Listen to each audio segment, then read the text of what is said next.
हरिनिवेशरमणीयदर्शनम्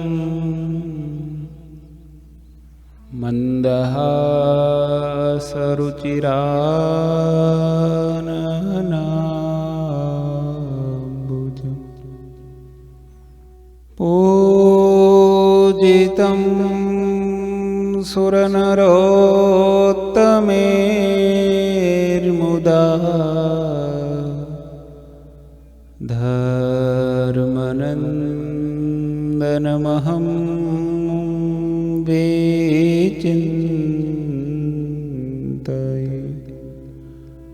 धर्मनन्दनमहं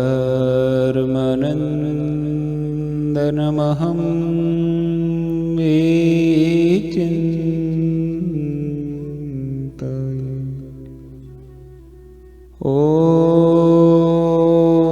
ॐ अवतारिणे श्री स्वामिनारायणाय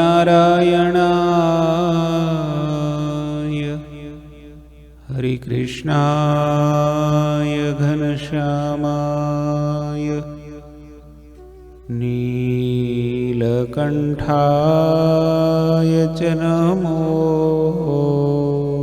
नमः। ॐ श्री सद्गुरुचरण कमलेभ्यो नमो नमः।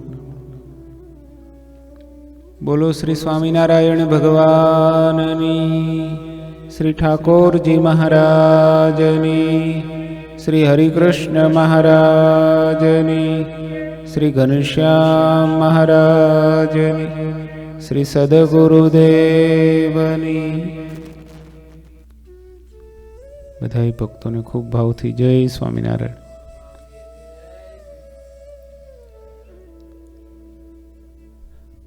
वाला भक्तों, सद्गुरु श्री माधवदास जी स्वामी विरचित श्री हरिकृष्ण चरित्रामृत सागर ग्रंथना माध्यमे महाराजनी पावनकारी लीलाओ एनु आपणे श्रवण करीए छीए। महाराज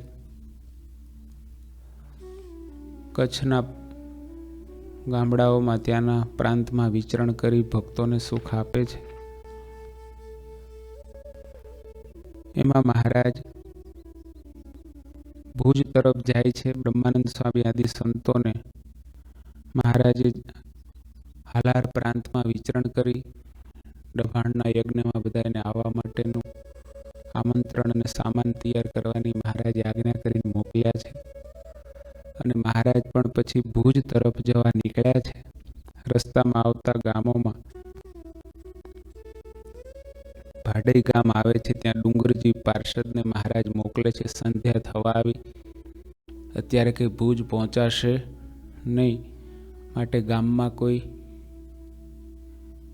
लुवाणा ज्ञातिमां कोई आपड़ा एक भक्त रहे छे, तपास करो। त्यां जईने डुंगरजीए तपास करी, पण ए भगत तो हता नहीं, पण एना पिताजी हता। एने वात करी के अमारा भगवान आव्या छे। एणे कीधुं दीकरो तो नथी, पण भगवान आव्या छे तो भगवानने अहींया तेड़ी लावो। डुंगरजी कहे के एम तो ना आवे, तमे आवीने प्रार्थना करो। एटले एणे आवीने भगवानने घणी विनंती करी, घणुं घणुं महाराजने विनव्या। महाराजने कीधुं प्रभु तमे पधारो, भले दीकरो नथी पण घर तो छे, अमे छीए, आपना माटे रहेवानी जमवानी बधी व्यवस्थाओ करीशुं। अने जो तमे नहीं आवो तो दीकराने खबर पड़शे तो मने वळशे। प्रभु माटे आपे तो पधारवुं ज रह्युं, पधारो। ओ विनंती करी एटले महाराजे हा कई गाममां आव्या। जमवानुं पूछ्युं, महाराज के बधुं थई गयुं छे, कई चिंता नथी। तेम छतांय खजूर दाळिया लाव्या महाराजने संतोने अर्थे। महाराजे कीधुं खजूर लई जाओ, दाळिया खाली चालशे। एम करीने जमाड्या। अने पछी एमां ब्राह्मण आव्या। ब्राह्मण आव्या एटले आत्मानंद स्वामीने महाराजे कीधुं कंईक वात करो। आत्मानंद स्वामीए सूरदासजीना एक पदना माध्यमे वात करवानी चालू करी। तो भूदेव थोड़ी वारमां ऊभा थईने चाल्या के मारे तो संध्या समय थयो एटले हूँ आ चाल्यो एम करीने ऊभा थईने गया। पण पछी महाराजे ए संतो भक्तोनी आगळ सभामां पछी ए पद उपर थोड़ी वातो करी। કે જેના હૃદયમાં ભગવાન આવીને નિવાસ કરે છે, એની રીત, એની પ્રીત, એની છબી, આ બધા જગતના જીવથી આખું ન્યારું જુદું હોય છે. રીત જગત સે ન્યારી, ત્રિગુણાતીત ફિરત તનુ ત્યાગી, રીત જગત સે ન્યારી, જગત મહી સંત પરમ હિતકારી. એની રીત જુદી હોય, એની પ્રીત, જગતના જીવની પ્રીત દેહ ને દેહના સંબંધીમાં વસ્તુ પદાર્થમાં હોય. જ્યારે ભગવાનને ધારેલા એકાંતિક ભક્ત કે મોટા એકાંતિક સત્પુરુષ, એની પ્રીતિ ભગવાનમાં હોય, ભગવાનના સંતો ભક્તોમાં હોય. એની બધી જ રીત જુદી હોય અને ઉગ્ર સ્વભાવ હોય નહીં. પરમાર્થ માટે એ વિચરતા હોય. પોતાનો કોઈ સ્વાર્થ, સાંસારિક સ્વાર્થ, આ લોકનો કોઈ સ્વાર્થ હોય નહીં. સામેના જીવને ભગવાનમાં જોડવા એ એનો એક આશય હોય. આવી એ પદના માધ્યમે મહારાજે સંતો ભક્તોની આગળ વાત કરી અને પછી મહારાજ સંતોને કહેવા લાગ્યા. આગળ હવે લીલામાં લખે છે, અધ્યાય ચાલે છે 37મો, અને કડી આવી 46મી. તેની રીત પ્રીત્ય હોય ન્યારી, એ રીતે ઘણી ઘણી વાત વિસ્તારી. હરિ કહે ઊંઘ સોહમણે, પ્રભાત ક્યારે થાશે તમને. માટે પ્રશ્ન કરો કંઈક તમે, ત્યારે કંઈક વાત કહીએ અમે. ત્યારે પરમ ચૈતન્યાનંદે કહ્યા, કહા પ્રશ્ન કરતા હે ભાયા. આત્મા હે સો સત્ય હે એક, ઓર પ્રશ્ન ક્યાં કરે અનેક.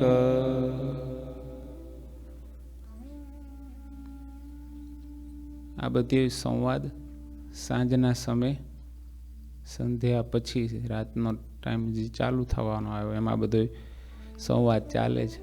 સંતોની આગળ મહારાજે આવી વાતો કરી. પછી મહારાજ કહેવા લાગ્યા કે સંતો, મહારાજ કે હમણાં જો ઊંઘી જશો તો પ્રભાત ક્યારેય થશે. હજી તો સંધ્યા ને રાત થવા આવી છે, એટલે હમણાં તો કંઈ આરામ થશે નહીં. અને અત્યારે સૂઈ જશો તો ભાઈ સવાર તો ક્યારેય પડે ઠેઠ. આપણે તો કંઈ વાંધો ના આવે, સારો લાંબો ટાઈમ મળશે. પણ એમને તો બધાય 5-6 કલાક તો ઘણું. પણ તો એ તો સંતો તો બધા ભગવાનનું સ્મરણ કરીને ભગવાનના સ્વરૂપમાં નિમગ્ન થઈને પોઢતા. પણ આપણે મહારાજ કે અત્યારના તમે બધા પોઢી જશો તો પ્રભાત તો ક્યારેય ઠેક થશે કે ત્યાં ઊંઘ પછી વહેલી ઉડી જશે ને પછી ખાલી એ થશે. પણ એ સંતો તો એવા હતા કે રાત્રે ઊંઘ ઉડી જાય તો ભાઈ ભગવાનનું ભજન કરે. આપણે તો પડખા ફરીએ ને કંઈક બીજું વિચાર કરીએ, જોઈએ છે, ઉઠીએ છીએ એમ કરીને પાછું એલાર્મ વાગે તો 3 વાર બંધ કરવું પડે ને પાછું ઉપર ઓઢી જવું પડે. દાદાઓની વાત જુદી છે. દાદા તો આપણા ભીખુ દાદા તો ગમે ત્યારે સાંજે ગમે એટલી મોડી સભા પૂરી થઈ હોય, હરિભક્તો 11-12 વાગ્યા સુધી હોય, લાઇટો ચાલુ હોય, 12 વાગ્યા પછી સૂતા હોય, તો એ દાદા 4 વાગે તો 3:30-4 તો ઉઠી જ જાય. એ નહીં આવે ત્યાં ઘનશ્યામ દાદા રેડી હોય.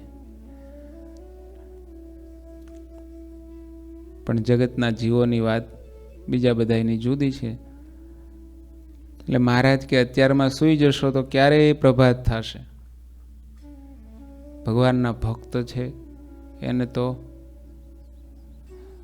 રાત્રિ પ્રારંભ થાય ત્યારે ભગવાનનું ભજન સ્મરણ કીર્તન કરી કરીને રાત્રે હુવા ગયા હોય ત્યારે માનસી કરે, ભગવાનના સ્વરૂપનું ધ્યાન કરે, પછી સૂઈ જાય.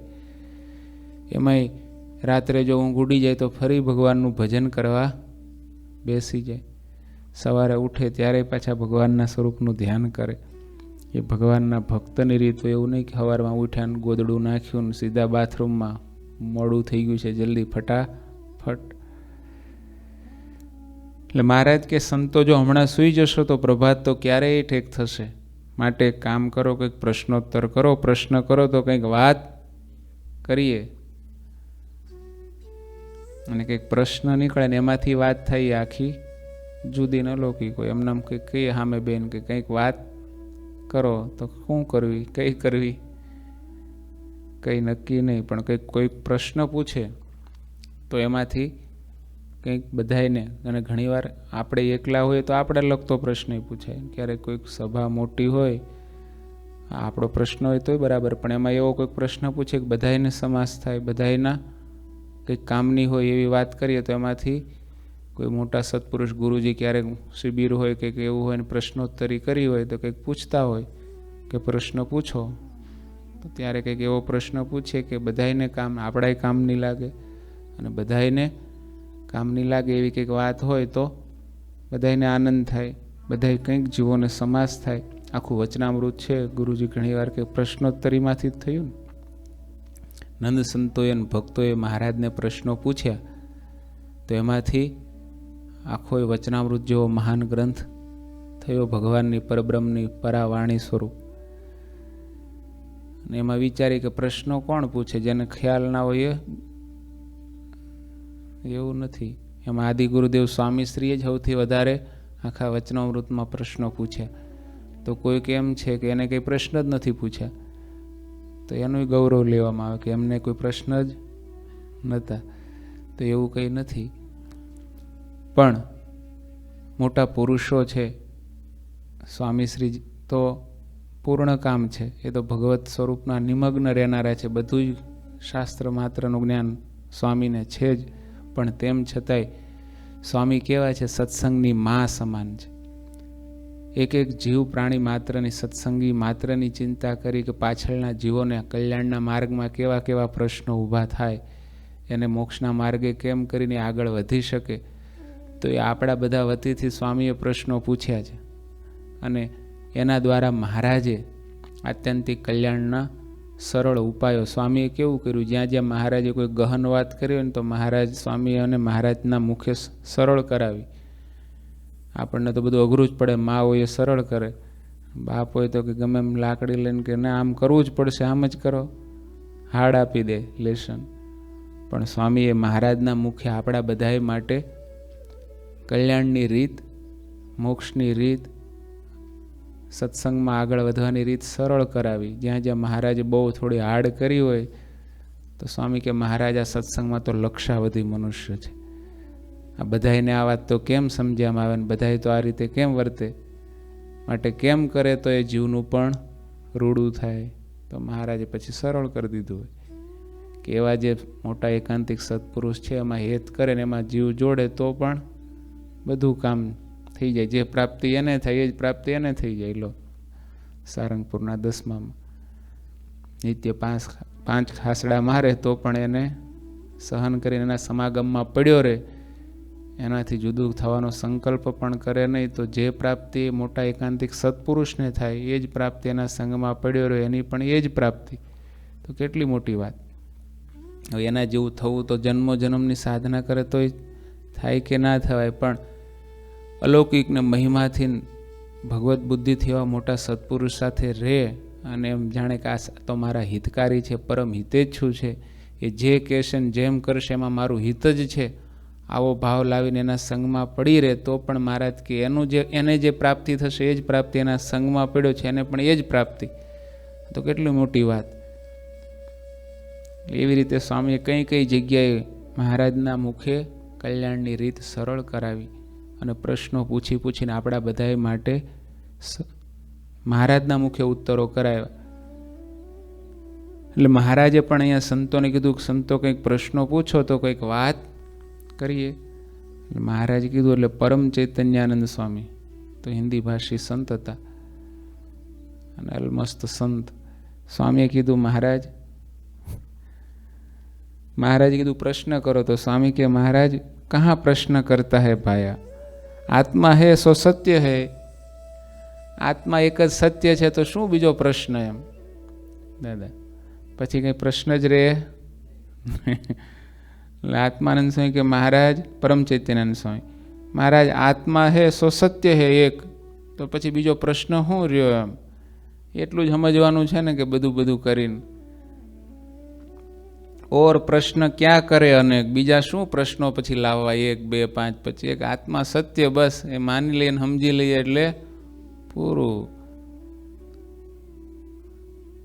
હું આત્મા છું, બ્રહ્મ છું, એ પણ એ કંઈ એમનામ સીધું તો થતું નથી. સ્વામી હવે મહારાજે કંઈક પ્રશ્ન પૂછવાની વાત કરી તો સ્વામી હવે કંઈ પ્રશ્ન તો પૂછતા પહેલા સ્વામી આવી વાત કરી એટલે અલમસ્ત સંત મહારાજ કે હા સ્વામી તમારી વાત તો સાચી કે આત્મા હે સો સત્ય હે, બીજું કાંઈ રે નહીં. હરિ કહે એ તો તમે ઠીક કહો છો, પણ પછી મહારાજ એવા દ્રષ્ટાંત આપે છે એ વાતને સમજાવવા માટે. મહારાજ કે પણ દીવો એ અગ્નિ તો છે, અને મશાલ એ અગ્નિ છે, જે વળી વીજળી એ અગ્નિ, એ વડવાનળ એ અગ્નિ છે જેમ, પણ એ સૌમાં ભેદ છે તેમ.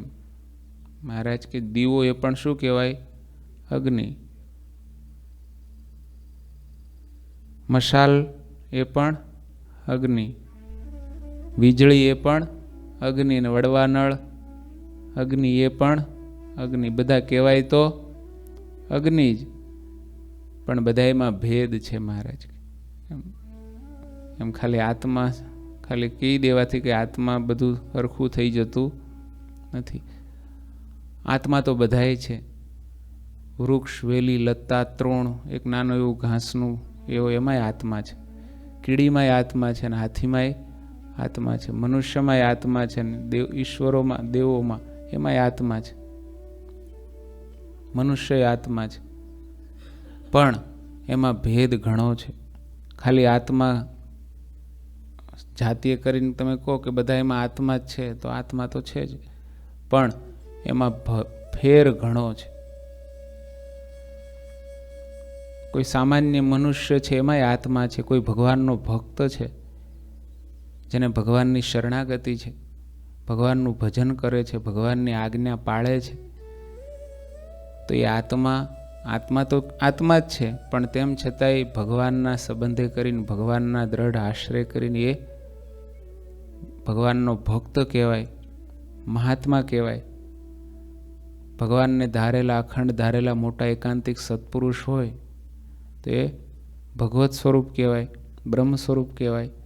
તો આત્મા જ બધાય, પણ એમાંય ફેર અનેક ઘણો આકાશ પાતાળનો ફરક પડી જાય.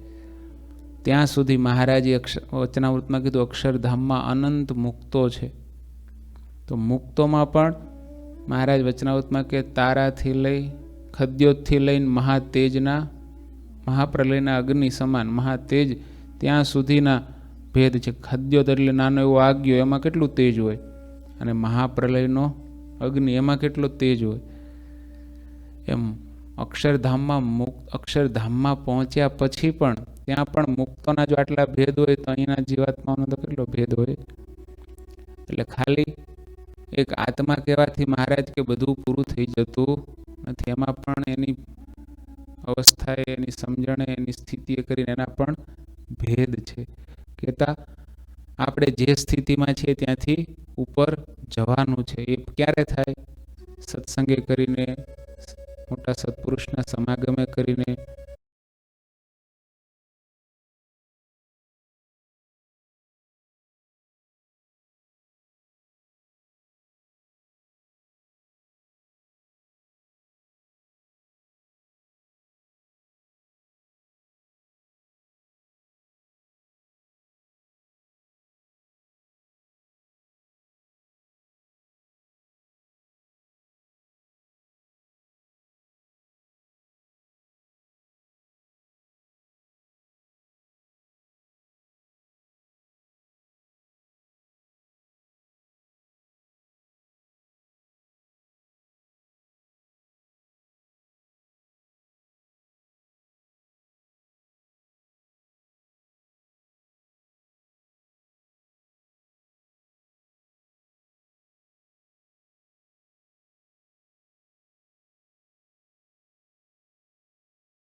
જો પવનના સુસવાટ આવે ને બહુ એ આવે,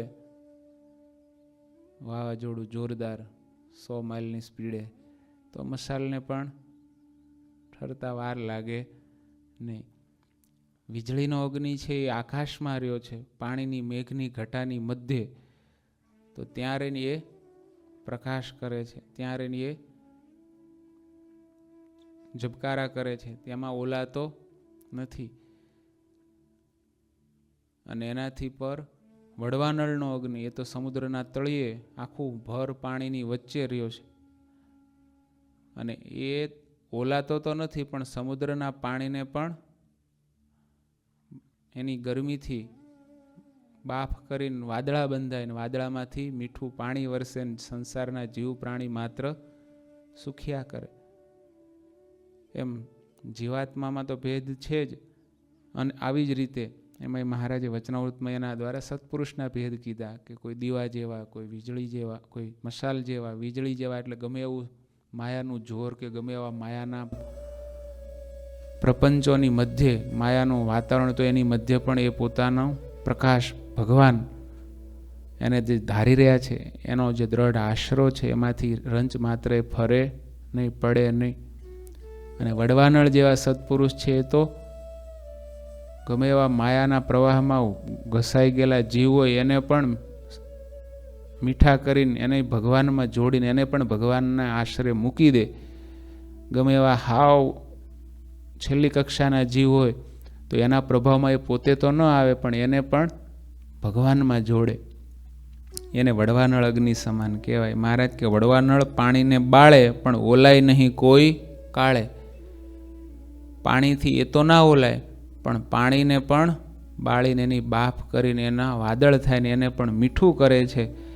એમ છે તો બધાય અગ્નિ, પણ દીવાના અગ્નિથી એ થાય નહીં, જે વડવાનળથી થાય. જે મશાલથી ના થાય એ વડવાનળથી થાય, જે વીજળીથી ન થાય વડવાનળથી થાય. એક એક એકથી મહાન છે. એમ મહારાજ કે એમ આત્મા પરમાત્મામાં છે ભેદ, એ દિશની વાત કરી છેદ.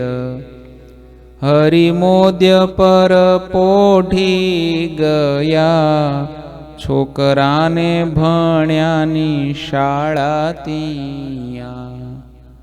હે હરિમોદ્ય પર પોઢી ગયા, છોકરાને ભણ્યાની શાળા તિયા. મહારાજ કેવી રીતે આત્મામાં ભેદ છે, બધાને એક સમાન ગણવા નહીં. તમે કહો છો કે આત્મા જાણી લો એટલે બધું પરી થઈ ગયું સ્વામી, પણ એને તે જાણવું પડે ને, જે સ્થિતિમાં છે ત્યાંથી એને અપ લઈ જવા પડે ને, એવી સ્થિતિવાળાને ઓળખવા પડે. જે મોટી સ્થિતિઓ હોય એને એનો સમાગમ કરીને ત્યાં ગરજુ થઈ એની વાતને માની એ પ્રમાણે વર્તીને પોતાના આત્માને પણ ઉર્ધ્વ ગતિ તરફ લઈને ભગવાનના સ્વરૂપમાં જોડવો પડે, તો એ આત્માની સ્થિતિ ઉન્નત થાય. નહીંતર આત્મા મૂઢ સ્થિતિમાં હાવ દબાયેલો પડ્યો હોય. આત્મા તો એમાંય હોય, પણ એનાથી એનું શું, જન્મો જન્માંતરથી 184 યમ યાતનામાં બધે ફર્યા કરે છે. આવી રીતે મહારાજે ત્યાં સ્વામીની આગળ વાત કરી. આપણે પણ સમજવું ઘટે. જે ભગવાનના ભક્તો હોય, મહાન હોય, એને બધાને અલૌકિક દ્રષ્ટિથી જોવા પડે. જગતના જીવની રીતે એને આપણે જોઈએ તો આ કેવી કહેવાય? જેમ સ્વામી કીધું, જેને દેહદર્શી દેખે પોતા જેવા સંસારી. સામાન્ય માણસ જેવા જ આપણે દેહભાવમાં હોય તો આપણને પછી બધું એ જ દેખાય. પણ આપણે થોડા કંઈ ભગવાનના માર્ગે ચાલ્યા હોઈએ, ભગવાનની ભક્તિ ભજન કરીને સંત સમાગમ કરતા હોય તો આપણને થોડી પણ આપણી સ્થિતિ હોય તો આપણને ભગવાનના ભક્તને આપણે મહાન દ્રષ્ટિથી જોઈ શકીએ, સંતોને મહાન દ્રષ્ટિથી જોઈએ, મોટા સત્પુરુષો એને ભગવદ રૂપ માની શકીએ. અને એનો સમાગમ કરીને આપણે પણ એવા થવાની ઉત્કંઠા રાખીને એ માર્ગે ચાલીએ તો એક દિવસ ઉપર જવાય. પણ બધું હરખું જ માનીને બેઠા હોઈએ તો ઘણી વાર કે ને અમે તમારે જેમ જ છીએ. ગુરુજી દ્રષ્ટાંત આપે ને, દાદા ગુરુજી ઓફિસમાં બેઠા હતા ને કોઈ શેઠ મોટા આવ્યા અને આમ બાજુમાં બેસી ગયા ગાદી પર, મોટી લાંબી ગાદી હોય ને ત્યાં. દાદા ગુરુજી થોડા આમ ઊભા થઈને એક બાજુ ગયા કે આ બેહો બેહો સ્વામી, હું તમારા જેવો જ છું કે. એમ આપણે બધાને હરખા જ માની બેઠા હોઈએ તો એમાંથી એને કાંઈ ફેર પડે નહીં, અમુક ખોટ જાય. માટે આપણને મળેલા, ઘણીવાર આપણને મળ્યું હોય મહાન પ્રાપ્તિ, ઊંચી પ્રાપ્તિ, પણ એની ઓળખાણ આપણને હોય જ નહીં ને આપણે આમ બસ હાય હલ્લો ને બધું હરખું જ માની લીધું હોય તો એનો કોઈ લાભ મળે નહીં. મહારાજ મળ્યા હોય, મોટા સત્પુરુષ મળ્યા હોય, બ્રહ્મ સ્વરૂપ સત્પુરુષ મળ્યા હોય, પૂજ્યપાદ ગુરુજી એવા મોટા એકાંતિક સત્પુરુષ મળ્યા હોય, પણ એની કોઈક વાતમાં કોઈક પ્રસંગે કરીને આપણે પણ એને આપણા જેવા સમજી બેસીએ તો એ આપણને મોટી ખોટ જાય, એને કોઈ ખોટ જાય નહીં. મહારાજ પેલા કોઈ ગામમાં ગયા, બળોલ ગામમાં કે કંઈક મહારાજ ગયા ને પેલા ગાડા ઉપર બેઠા ને મહારાજ ત્યાં તો પછી મારા બધા ગામના જેન તેને બધી પ્રકારની આવી ગયેલી વસ્તી, એટલે મહારાજને થયું કે અહીંયા આપણે થોડીક ચારણી મારવી પડશે, ખપવાળા ગરજુવાળા હશે એટલાને આપણે રાખવા છે. એટલે ત્યાં મારે બધાને એમ કે આવ્યા છે મોટા તો હાલો જઈએ એમ કરીને વાતો પડી ગામમાં, એટલે બધું ટોળા આવ્યા. પણ મહારાજ પછી ત્યાં બેઠા બેઠા જ દહીં મગાવ્યું, રોટલો મગાવ્યો, ગાડા પર બેઠા બેઠા જ મહારાજે ખાવાનું રોટલો ને દહીં ખાવાનું ચાલુ કર્યું ને દહીંના રગેડાને ઠેઠે મોટી કોણી સુધી જાય. મહારાજ પછી ત્યાંથી આમ જીભથી ચાટતા કોણીથી જીભથી લઈને ચાટે. બધાને થયું કે આને તો ખાતા આવડતું નથી ને આને શું આપણે પ્યાના ઠેઠ બધું કામ મૂકીને અહીંયા ભેગા થયા, હાલો કે આપણે કામે જઈએ, ખાઈ ટાઈમ બગાડવાની જરૂર નથી એમ કરીને બધાય ચાલતા થયા. પણ એમાં દેવાનંદ સ્વામી એ પણ પૂર્વાશ્રમમાં ત્યાં હતા. એને થયું કે આ બધા તો ચાલ્યા, બધા વાતો કરતા કરતા એના એમ કાનમાં સ્વામીએ પણ એ શબ્દો સાંભળ્યા હશે. પૂર્વાશ્રમમાં નાના બાળક સ્વરૂપે હતા, પણ એ થયું કે બધા વાત ભલે કરે પણ કોઈ એવી રીતે જીભ કોણી સુધી અડાડીને કોઈ અડાડી શકે નહીં, માટે કંઈ સામાન્ય નથી. એ તો ત્યાં રહ્યા અને બીજા એવા જે હતા ભક્તો એ બધા તો રહ્યા નિશ્ચયવાળા ભગવાનના ભક્તો ને બીજા બધા હતા. પછી મહારાજે જે કંઈ વાત કરવાની તે કરી, પણ એમ ખાલી ઉપલી ક્રિયા જોઈને એને પછી સામાન્ય માનીને જતા રહ્યા તો એનો લાભ કોને ગયો? જેણે પોતા જેવાને સામાન્ય સમજ્યા, આપણા જેવાય નથી અને ખાતા આના કરતાં તો આપણે હરખું ખાઈએ છીએ એમ માનીને ભાવ લઈને ગયા તો એમાં ખોટ કોને જઈ? જનારને ગઈ, આપનારને તો કંઈક ખોટ, એને તો શું ખોટ? એમ આપણી વચ્ચે રહેલા ભગવાનના મોટા સત્પુરુષ કોઈ એકાંતિક ભક્તો એને આપણે આપણા જેવા સમજીને એની કંઈક બે અભાવ કે અવગુણની વાત કરીને આપણે આમ નીકળી જઈએ તો એમાં ખોટ એને કોઈ જવાની, ખોટ આપણે જાય. માટે એ પણ આપણે જાણી રાખવું ઘટે. કાયમ ભેગા રહીએ ત્યારે વધારે થાય. દેહ ભાવમાં કોઈક ભગવાનના ભક્તો એને બોલવાનો, કોઈને ઊંઘવાનો, કોઈને ખાવાનો, કોઈક એનો દેહ ભાવ હોય, પણ એના કારણે એની સ્થિતિ, એને ભગવાનનો સંબંધ, એને ભગવાનમાં જોડાણ, એને સંતો ભક્તોમાં આત્મબુદ્ધિ, સત્સંગ માટે સમર્પણ, સત્સંગ માટે ઘસાઈ છૂટવાની ભાવના, આ બધું એનું હોય એ આપણે ન જોયું હોય તો આપણને એને ઓળખવામાં ખામી રહી જાય.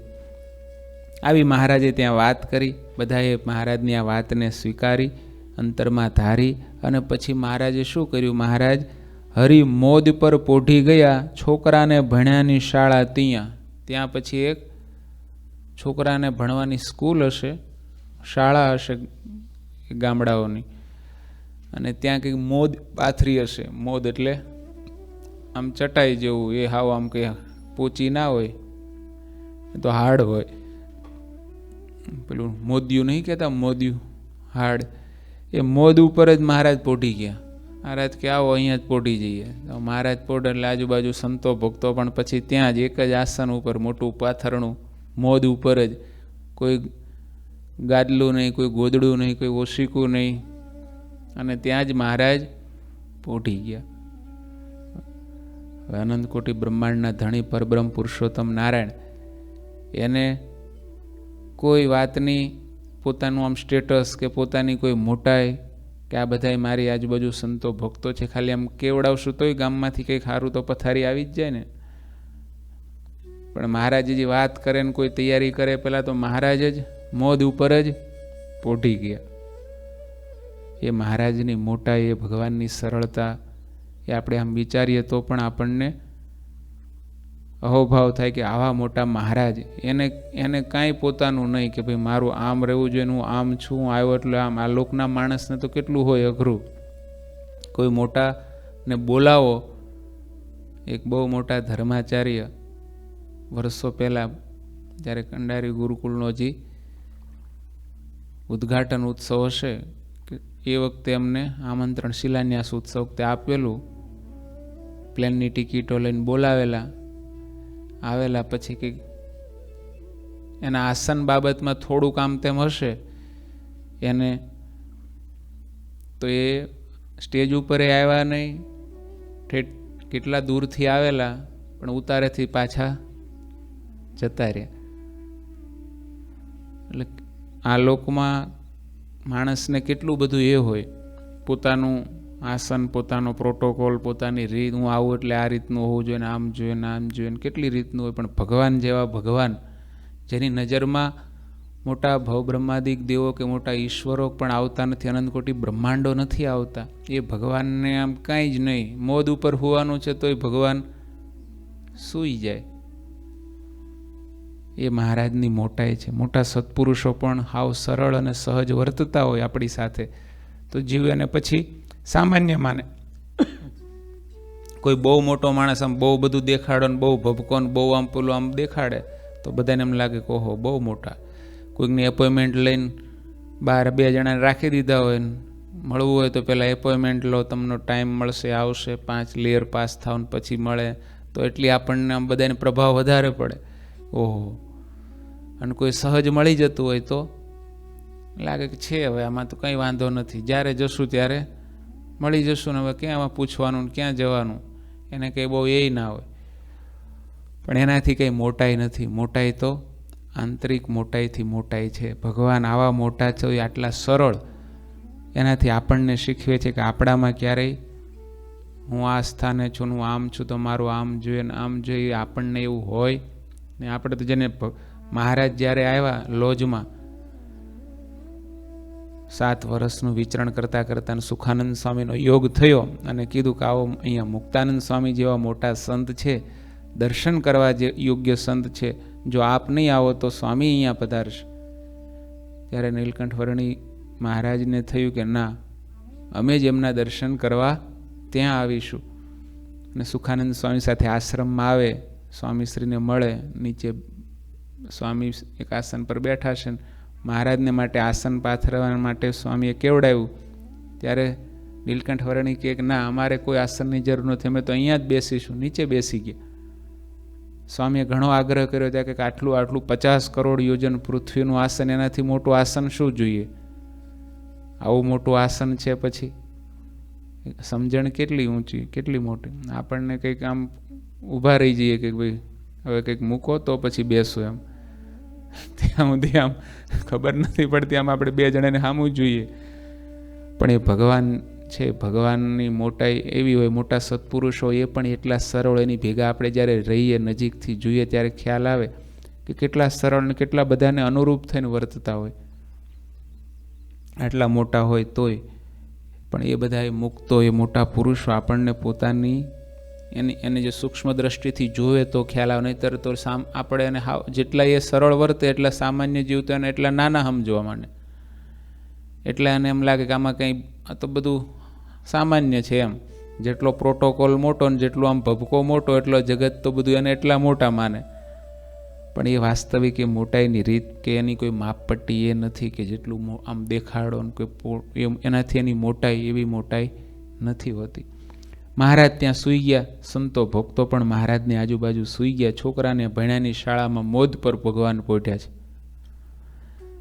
આખી રાત મહારાજ સૂતા. સવાર થયું, મહારાજ નિત્ય વિધિ કરીને પરવાર્યા. એમાં જેને ત્યાં ઉતર્યા હતા પેલો છોકરો તો બારગામ હતો, એના પિતા હતા. સવારમાં લુવાણા એ ભક્ત આવ્યા, મહારાજને કહેવા લાગ્યા, મહારાજ રસોઈ કરાવું? મહારાજ કે ના, અમે તો બીજાના હાથનું જમતા નથી. ત્યારે પેલા કે હું બ્રાહ્મણને બોલાવીને ભૂદેવ પાસે રસોઈ કરાવીએ, પણ આપ આવ્યા છો, કાલે સાંજે જમ્યા નથી, સવારે પણ જમો નહીં, તો એ કેમ ચાલે? અને એ અમારાથી જોયું જાય નહીં, માટે પ્રભુ અમારા પર કૃપા કરીને એટલી અમને અનુમતિ.